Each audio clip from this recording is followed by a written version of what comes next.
The diplomatic chamber aboard the Covenant station fell silent as Dr. Aaron Voss entered, carrying nothing but a worn medical bag and his characteristic calm demeanor.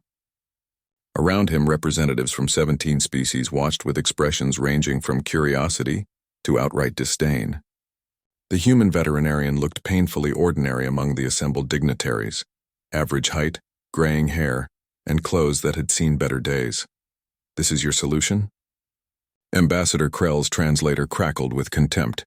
The Thaxian's crystalline form pulsed an angry crimson. "A human animal doctor? Queen Sareth is the sovereign ruler of the Reptari Empire, not some domestic creature." Aaron set his bag down gently, unbothered by the hostility. He'd faced worse odds in his career. Trying to sedate a panicked Terran grizzly came to mind. "With respect, Ambassador, biology is biology. I've reviewed the medical scans. Her Majesty's condition is treatable." The chamber erupted in multiple languages. The gathered aliens couldn't believe the audacity. Humans were barely a century into the galactic community, their medical knowledge considered primitive at best. Yet here stood one of them, claiming he could heal what the finest xenobiologists in known space had deemed untreatable. Silence. The word came as a hiss that resonated through the floor itself. Queen Sareth emerged from the adjacent chamber, moving with difficulty. She was magnificent, nearly 3 meters tall when fully upright, covered in iridescent scales that shifted between deep emerald and sapphire. Her reptilian features were noble, ancient, regal, but even Aaron could see she was in pain. One of her primary limbs hung awkwardly and her movements were labored. "Let the human approach," she commanded, her voice carrying the weight of millennia. "What have I to lose? Your brilliant physicians tell me I will be dead within the cycle." Aaron walked forward without hesitation, aware of every eye upon him. He'd been briefed on proper protocol. Never look directly into a Reptari royal's eyes without permission, never touch without consent, never show fear.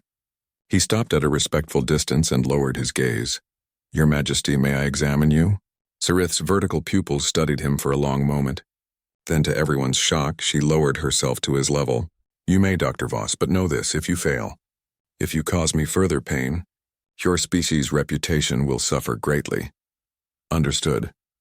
Aaron opened his bag and pulled out instruments that looked almost laughable compared to the advanced medical technology filling the station.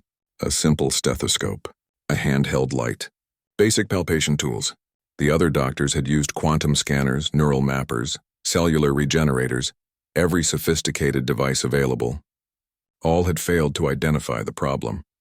As Aaron worked, his hands moved with practiced confidence.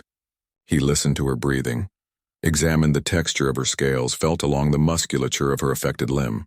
The gathered crowd watched in stunned silence. This human was touching their queen with his bare hands, something none of them would dare. "Your Majesty," Aaron said after several minutes, "when did you last shed your skin?" The question seemed absurd. Sareth's advisors whispered among themselves. "I am a royal," the queen replied, confused. "We shed once every 20 cycles. I am not due for another 3. "I see." Aaron pulled a small bottle from his bag and a soft cloth. "This might sound strange, but I believe you have an impacted shed. A piece of old skin is trapped around the joint in your forearm, cutting off circulation and causing nerve damage. It's hidden under your new scales, so the scanners missed it. They were looking for disease or injury, not something so simple." "Preposterous," one of the Reptari physicians protested. "We would have noticed, would you?" Aaron interrupted gently. "On Earth, we have reptiles that face this exact problem. It's often missed because it seems too simple. The solution is also simple." He held up the bottle. "This is a mixture I've prepared. Warm water, a mild enzyme solution, and some mineral oil. With your permission, I'd like to apply it to help remove the trapped skin." Sareth stared at him for what felt like an eternity. Then, incredibly, she extended her affected limb toward him. "Proceed." Aaron worked carefully, applying the solution and waiting for it to soften the trapped shed. He kept up a quiet monologue, explaining each step, not because the queen needed to know, but because it helped keep patients calm. He'd learned that from decades of working with frightened animals. After 20 minutes of gentle work, he felt something give way. Using tweezers, he carefully extracted a thin, translucent piece of shed skin that had been constricting the queen's limb like a tourniquet. It was barely visible, no thicker than paper, but it had been slowly killing her. The effect was immediate. Sarith drew in a sharp breath, her scales flushing with vibrant color. She flexed her limb, tentatively at first, then with increasing confidence. The pain that had clouded her features for weeks vanished. The chamber exploded with noise.